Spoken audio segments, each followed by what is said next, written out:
The massive ship called the Nexus moved through space like a floating city. Its hull stretched for miles, covered in lights that blinked like stars.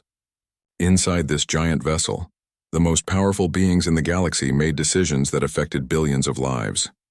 Admiral Zethkar stood in the main command center, his reptilian scales catching the blue light from the screens around him.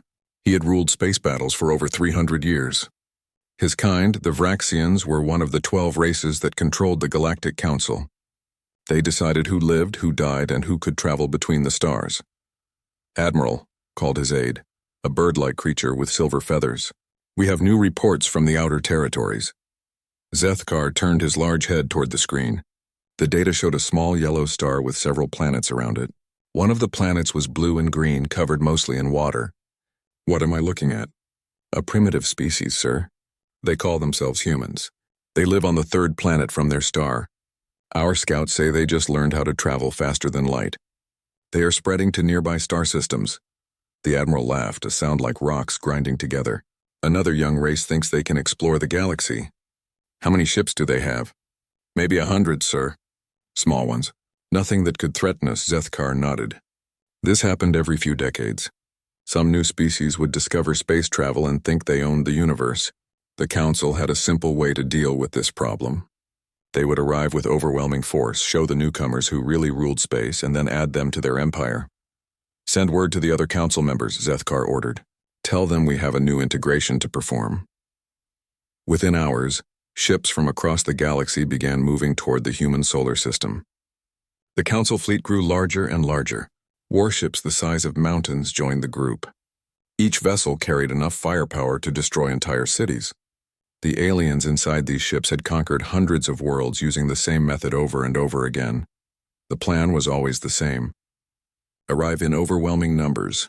Demand a meeting with the planet's leaders. Show them recordings of what happened to other worlds that refused to join the Council. Most species surrendered immediately.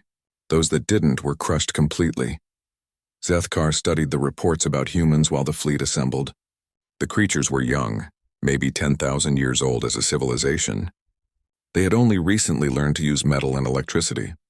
Their fastest ships could barely reach other stars in their local area. They had no shields, no energy weapons, no technology worth mentioning. Perfect for integration, he muttered to himself. The Council had rules about new species. First, they would be tested. If they were smart enough and useful enough, they could become servants of the Council races. They would mine resources, build ships, and serve the greater galactic civilization. If they were too primitive or too aggressive, they would be removed entirely. Humans seemed to fall into the first category. The scout reports showed they were good at building things and solving problems. They could probably serve as workers or soldiers for the Council forces. Their homeworld had plenty of water and metals that could be useful. Admiral, his aide reported, the fleet is ready, 30 ships including the Nexus. Should we begin the jump to human space? Yes, set course for their outer colonies. We'll meet them at the edge of their territory and show them what real power looks like.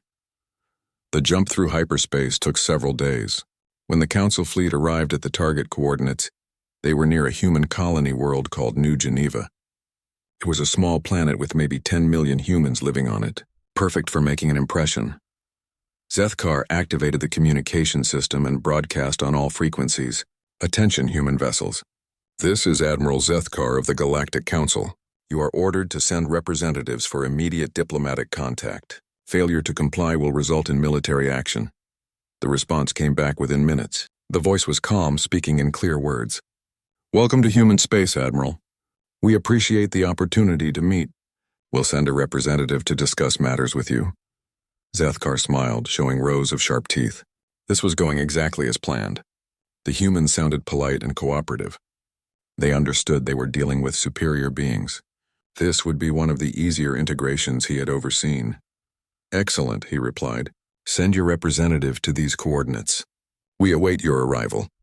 The Admiral turned to his staff. Begin recording everything. The other Council races will want to see how smoothly this operation goes. These humans seem more reasonable than most new species. His communications officer, a tall gray being with large black eyes, raised one thin hand. Sir, I'm detecting a hyperspace signature approaching our position. The human representative is arriving. Put it on the main screen. Let's see what kind of primitive vessel they send to meet the might of the Galactic Council. The screen showed the swirling colors of hyperspace as something large prepared to exit near their fleet.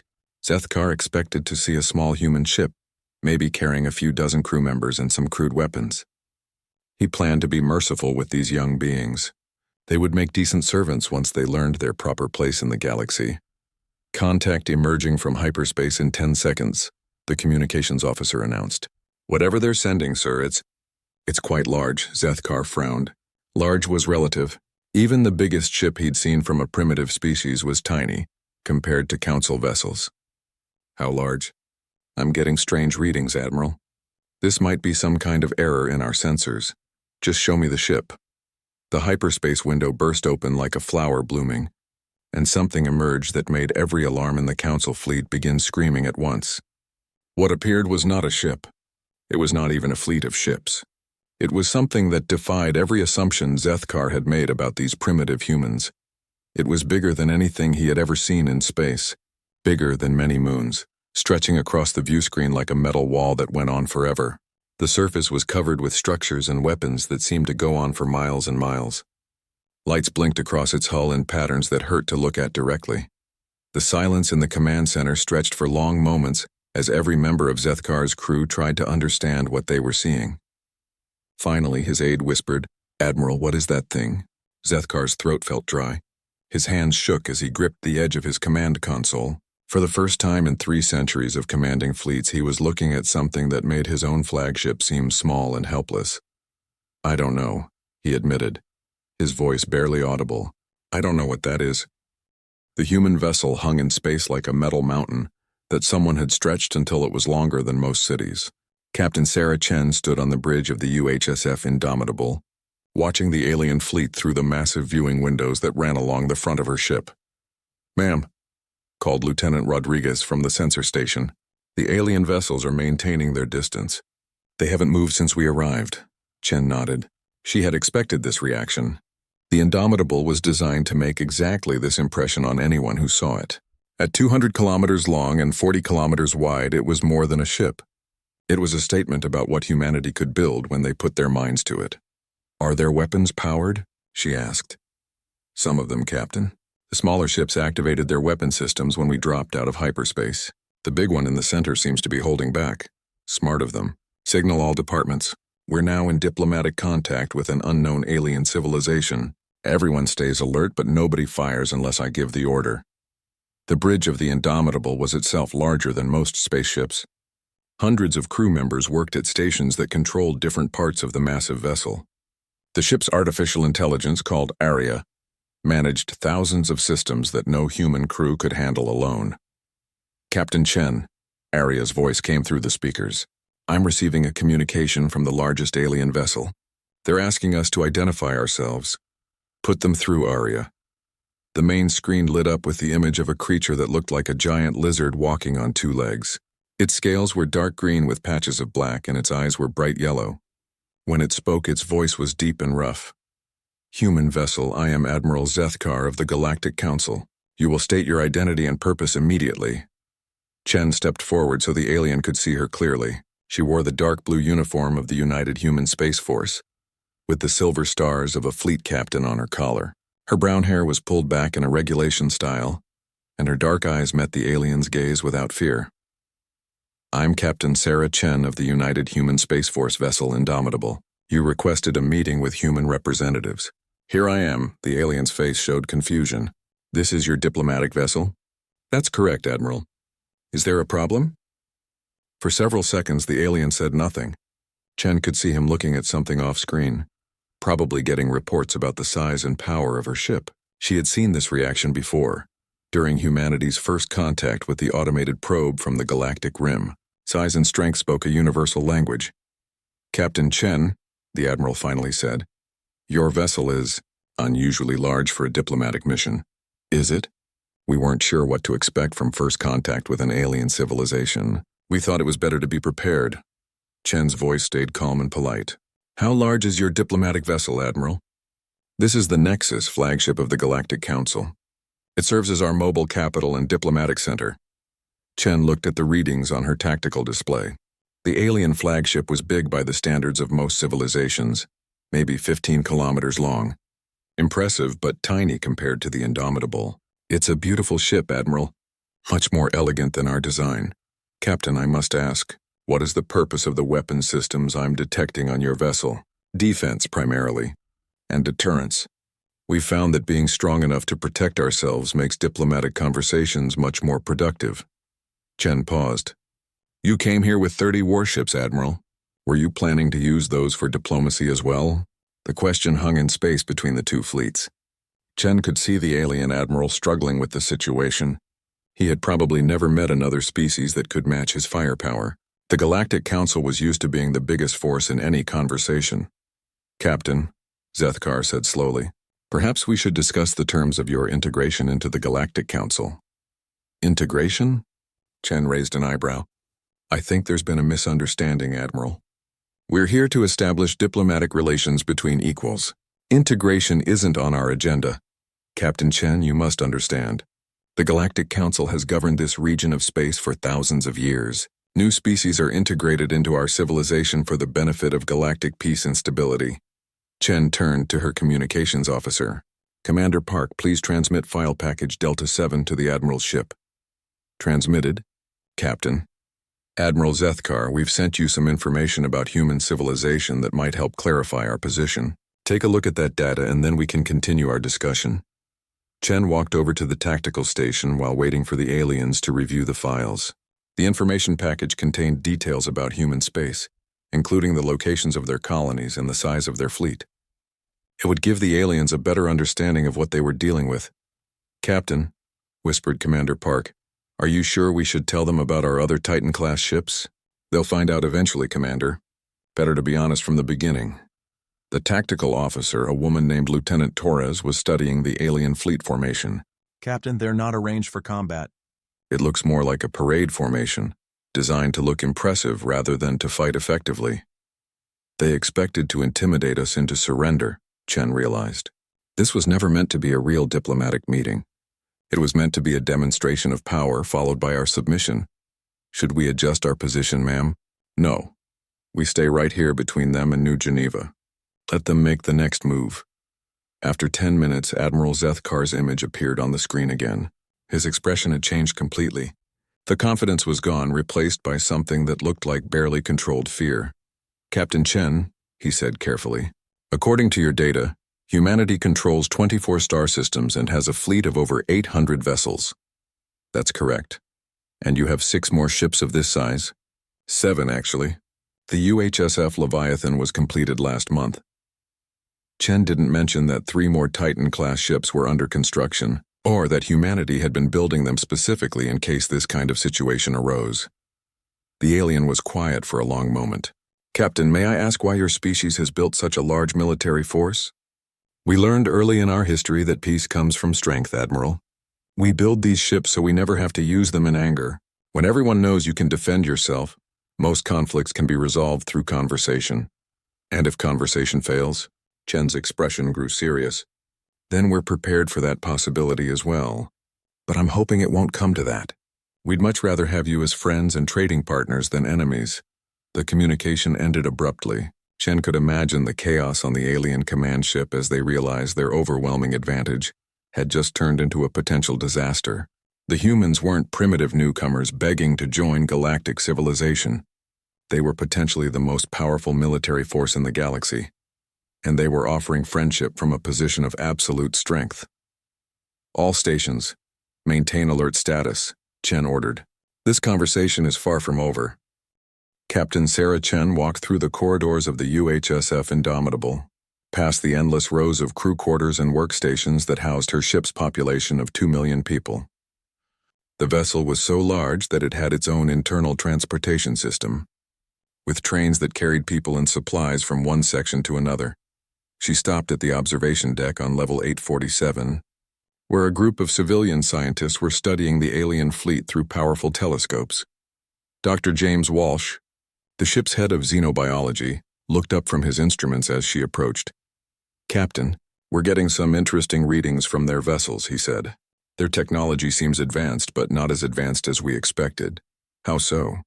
Their energy signature suggests they're using fusion reactors, similar to what we used 50 years ago. Their hull materials appear to be standard metal alloys, nothing exotic or particularly impressive. Dr. Walsh adjusted his telescope's focus. Honestly, Captain, I'm surprised they managed to build an interstellar civilization with this level of technology. Chen nodded. This matched the intelligence reports her government had been gathering for the past 20 years.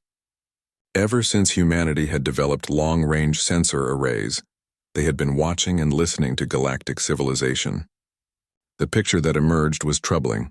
The Galactic Council ruled through intimidation and overwhelming numbers, not superior technology.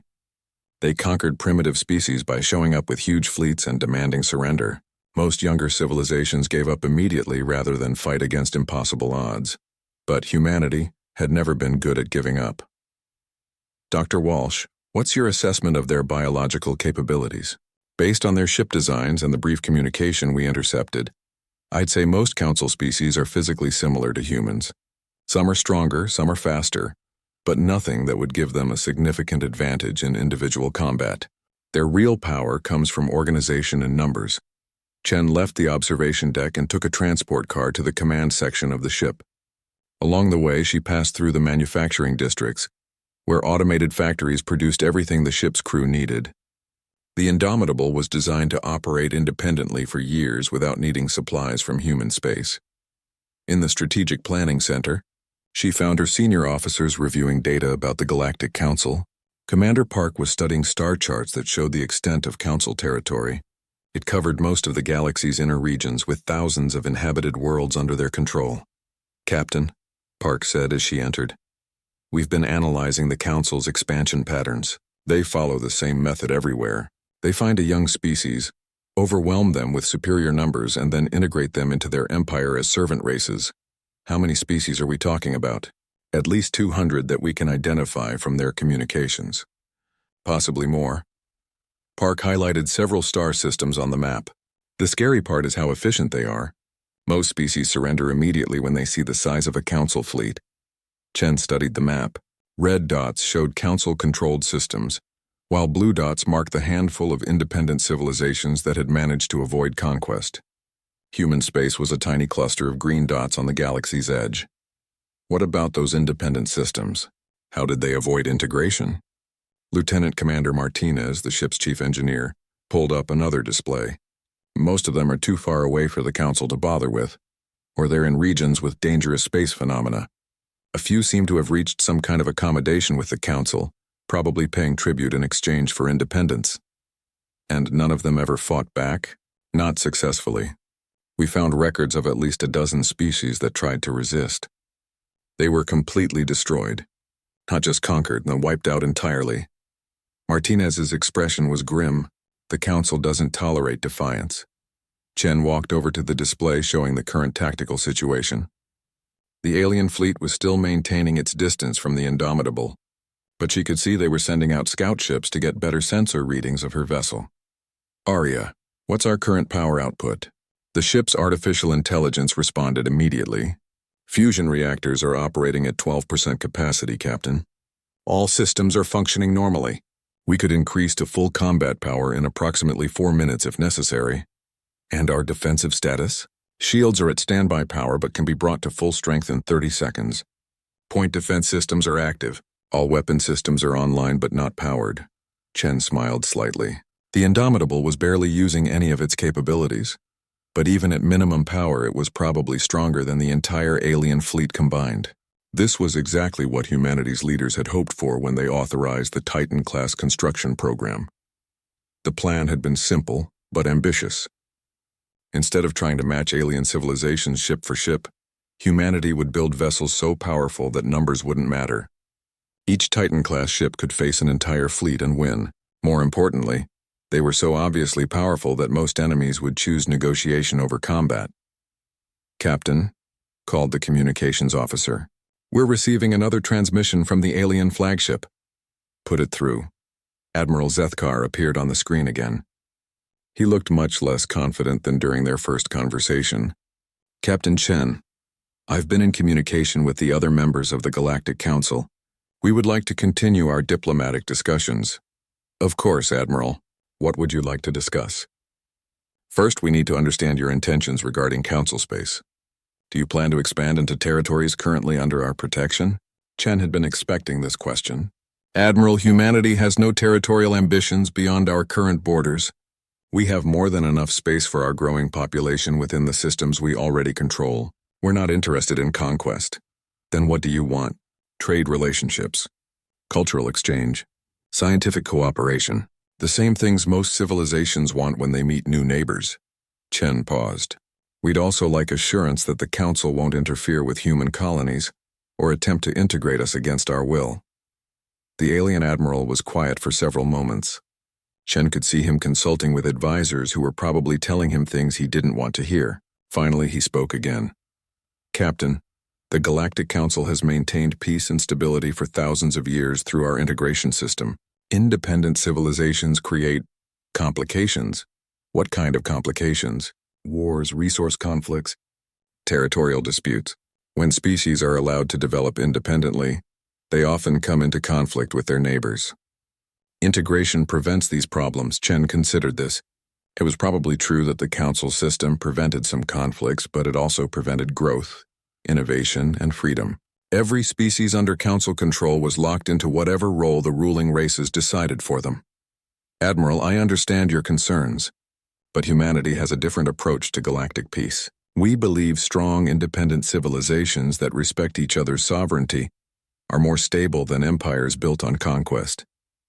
And if you're wrong, if your independence leads to conflict, then we'll deal with those conflicts as they arise. But we'll deal with them as free beings, not as subjects of another species' empire. The conversation ended again, but Chen could see this was just the beginning of a much longer negotiation. The aliens were trying to figure out how to handle a situation they had never faced before, a species that was too powerful to conquer, but too independent to ignore. She turned to her officers. Begin preparing detailed proposals for trade agreements and mutual defense pacts. If the Council is willing to recognize our independence, we might be able to work with them. If not, she didn't finish the sentence, but everyone in the room understood the implication. Humanity was prepared for either outcome. Admiral Zethkar stood in the center of the emergency council chamber aboard the Nexus, surrounded by holographic images of the 11 other species that ruled the galaxy. Each representative looked as disturbed as he felt. In 3,000 years of galactic history, nothing like this had ever happened. The human vessel is impossible, declared Council Member Thisara, a crystalline being whose body reflected light in strange patterns. Our sensors must be malfunctioning. No single ship could generate that much power. The sensors are working perfectly, Zethkar replied grimly. I've had them checked 3 times. The human ship is everything it appears to be. Council Member Vorth, a gas cloud creature that lived in a mechanical suit, spoke next. Even if their ship is real, they cannot have many such vessels. The resources required would be enormous. They claim to have 7 more ships of similar size plus hundreds of smaller vessels, Zethkar said. And based on the industrial capacity we detected in their data files, they could build more. The chamber fell silent. Each council member was trying to process what this meant for their civilization.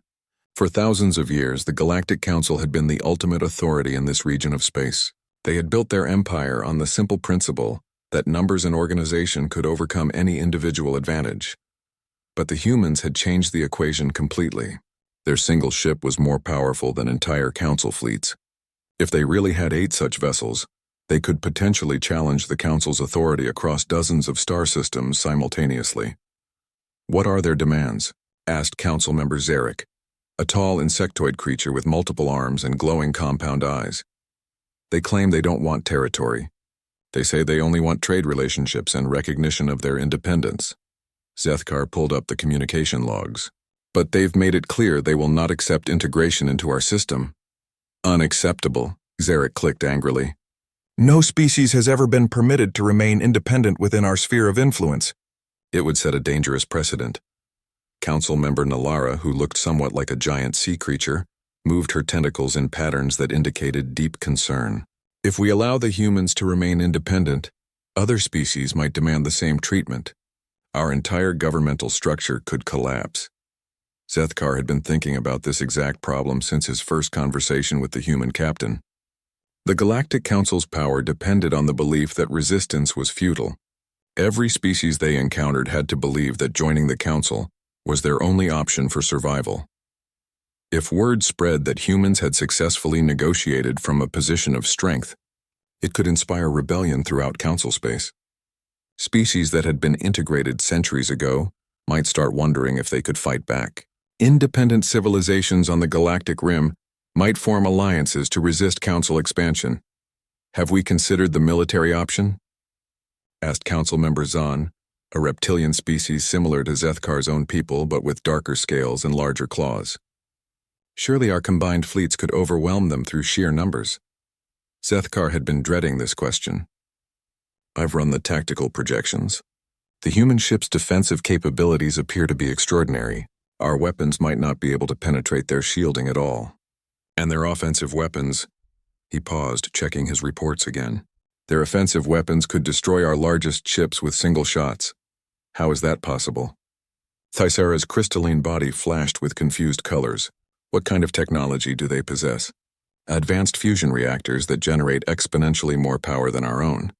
Hull materials we can't identify that seem stronger than anything in our database. Weapon systems based on kinetic bombardment and directed energy that operate on scales we've never seen. Zethkar's voice grew quieter as he continued. They may be centuries ahead of us technologically.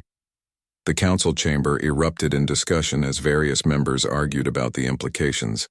Some insisted the humans must be bluffing. Others suggested immediate retreat to council space.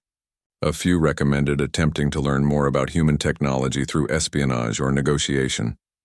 Council member Vorth finally called for order. Admiral Zethkar, in your professional military opinion, what would happen if we attempted to force integration through combat? Zethkar had been a military commander for 3 centuries.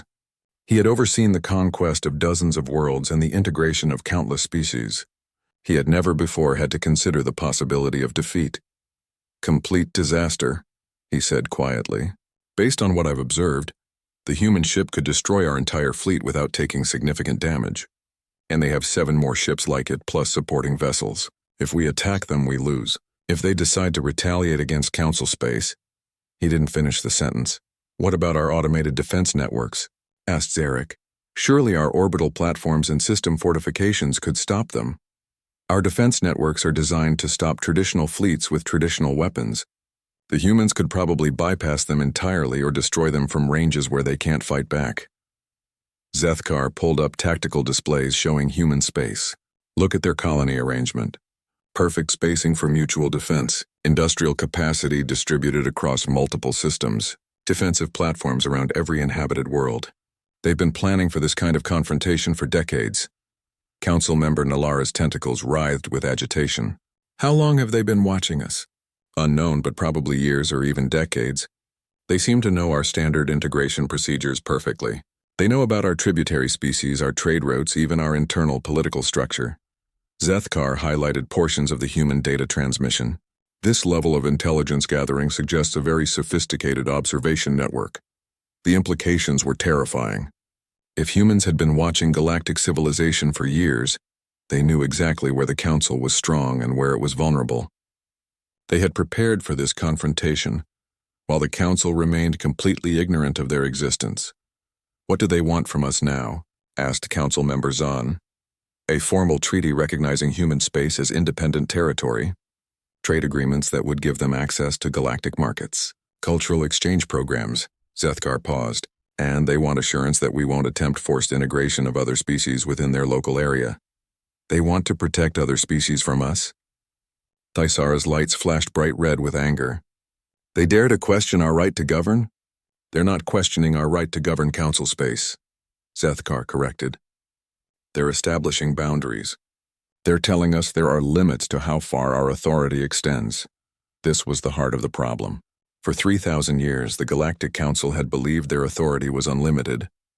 They expanded wherever they wanted, integrated whoever they found, and answered to no one. The humans were politely but firmly telling them those days were over. Admiral, Council member Vorth said slowly, what are your recommendations? Zethkar looked around the chamber at the faces of the most powerful beings in the galaxy. They were looking to him for answers he wasn't sure he could provide. The old certainties were gone. The Council's position as the ultimate galactic authority was being challenged by a species they had barely known existed. "I recommend we negotiate," he said finally. "We accept their terms, establish diplomatic relations, and hope they meant what they said about not wanting territory. Because the alternative is a war we cannot win."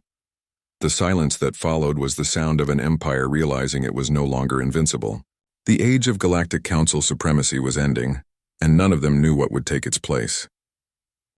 The signing ceremony took place in neutral space, exactly halfway between the human colony of New Geneva and the edge of Council territory. Two massive ships faced each other across the void, the UHSF Indomitable and the Council flagship the Nexus. Captain Sarah Chen stood in the ship's main conference room, a space large enough to hold 1,000 people comfortably. The room had been designed for exactly this kind of occasion, with polished metal walls displaying the flags and emblems of human colonies throughout space. Across from her, Admiral Zethkar represented the Galactic Council. The reptilian commander looked older than he had during their first meeting, as if the past weeks of negotiation had aged him years. Behind him stood representatives from each of the 12 Council species, their various forms creating a strange but impressive display of galactic diversity. Article 1, Chen read from the treaty document. The Galactic Council recognizes the sovereignty and independence of the United Human Space Federation over all territories currently under human control, including all planets, space stations, mining facilities, and shipping lanes within designated human space. Zethkar nodded slowly. Accepted by the Council. Article 2. Both parties agree to establish peaceful trade relationships based on mutual benefit and voluntary exchange. Neither party will attempt to restrict the other's access to galactic markets or interfere with lawful commercial activities. Accepted, the ceremony continued, for over an hour, as they worked through each point of the agreement. Trade protocols, territorial boundaries, dispute resolution procedures, cultural exchange programs, all the framework needed for two powerful civilizations to coexist peacefully. But everyone in the room knew this was about more than trade and territory. This treaty was establishing a new principle in galactic politics, that the Galactic Council's authority had limits, and that some civilizations were strong enough to negotiate as equals rather than subjects. Article 15, Chen continued. Both parties agree to respect the sovereignty and self-determination of independent civilizations within their respective spheres of influence. Neither party will attempt forced integration or conquest of species that have not voluntarily requested membership. This article had been the most difficult to negotiate. The Council had argued for hours about their traditional integration policies, claiming they brought peace and stability to the galaxy. But faced with humanity's obvious military superiority, they had eventually agreed to restrict their expansion activities to species that actually wanted to join their empire. Article 16. In the event of external threats to galactic peace and stability, both parties agree to consult with each other and consider coordinated responses to protect civilian populations and maintain interstellar order. Admiral Zethkar looked up at this article. It was humanity's subtle way of offering partnership rather than mere coexistence. If something threatened the galaxy as a whole, humans and Council forces might fight side by side rather than against each other. Accepted, he said quietly. When the formal readings were complete, both commanders signed the treaty documents using traditional methods from their respective cultures. Chen signed with a simple pen made from metals mined in the Sol system. Zethkar pressed his clawed hand into a bioreactive pad that recorded his genetic signature. Captain Chen, Admiral Zethkar said as they shook hands in the human custom. "May I ask you a personal question?" "Of course, Admiral." "How many more ships like the Indomitable does humanity actually possess?" Chen's smile was diplomatic but not entirely revealing. "Enough, Admiral. We believe in being prepared for any possibility." "Prepared for what, exactly? What does humanity expect to face in this galaxy?" Chen looked through the conference room's viewing windows at the stars beyond. "We don't know what's out there, Admiral. Maybe there are threats neither of us has discovered yet. Maybe there are other civilizations even more powerful than ours. Maybe the galaxy will remain peaceful for centuries. She turned back to face him. But if something dangerous does appear, wouldn't you rather have us as allies than enemies? The question hung between them as the ceremony concluded and the various delegations prepared to return to their ships. As Admiral Zethkar walked back toward the shuttle that would take him to the Nexus, he reflected on how much had changed in just a few weeks. The Galactic Council was still the largest political organization in the galaxy, still controlled thousands of worlds, still commanded fleets that could overwhelm most civilizations, but they were no longer the ultimate authority in galactic affairs. They now shared space with another major power, one that had proven itself capable of projecting force across interstellar distances. More importantly, the precedent had been set. Independence was possible. Resistance could succeed. Other species throughout the galaxy would eventually hear about humanity's successful negotiation, and some of them would start wondering if they too could demand better treatment from their galactic neighbors. On the bridge of the Indomitable, Captain Chen watched the Council fleet prepare for the journey back to their territory. The alien ships moved in perfect formation, their crews probably eager to return to familiar space after weeks of uncomfortable proximity to humanity's massive vessel. "Captain," called Lieutenant Torres from the tactical station, "we're receiving a priority message from Earth Command." "Put it through." The image of Admiral Harrison appeared on the main screen. He was the commanding officer of the United Human Space Force and one of the architects of humanity's defensive strategy. "Congratulations, Captain Chen. The treaty signing was broadcast throughout human space. You and your crew have made history today." "Thank you, sir. What are our orders now?" "Return to patrol duties in the outer colonies. But stay alert. We're getting reports that some of the independent civilizations on the galactic rim are sending diplomatic inquiries. They want to know more about humanity's approach to interstellar relations." Chen nodded. This was what they had expected. Word of humanity's successful negotiation would spread quickly through the galaxy's communication networks. Species that had been hiding on the edges of known space to avoid Council integration would start wondering if they could find safety in numbers. "Are we prepared to extend protection to other species, sir?" "That depends on the circumstances. We're not looking to build an empire, Captain. But if there are civilizations that share our values and want to work together for mutual defense," Admiral Harrison paused, "we'll evaluate each situation as it develops." The communication ended, leaving Chen to contemplate the future. Humanity had achieved its immediate goals: recognition as an equal power and protection of human space from forced integration. But this was just the beginning of a much larger change in galactic politics. Over the following months, the effects of the treaty became clear throughout the galaxy. 3 independent civilizations on the galactic rim formed a mutual defense pact with humanity, creating the first alternative to Council membership in thousands of years. Several Council member species began quietly requesting more autonomy within the existing system. Most significantly, the galaxy's approach to conflict resolution began to shift. Instead of the Council simply imposing solutions through superior force, disputes increasingly involved negotiation between multiple parties with comparable power. It was messier and more complicated than the old system, but it was also more just. Admiral Zethkar, now serving as the Council's primary liaison with human space, often found himself remembering Captain Chen's final question during the treaty ceremony.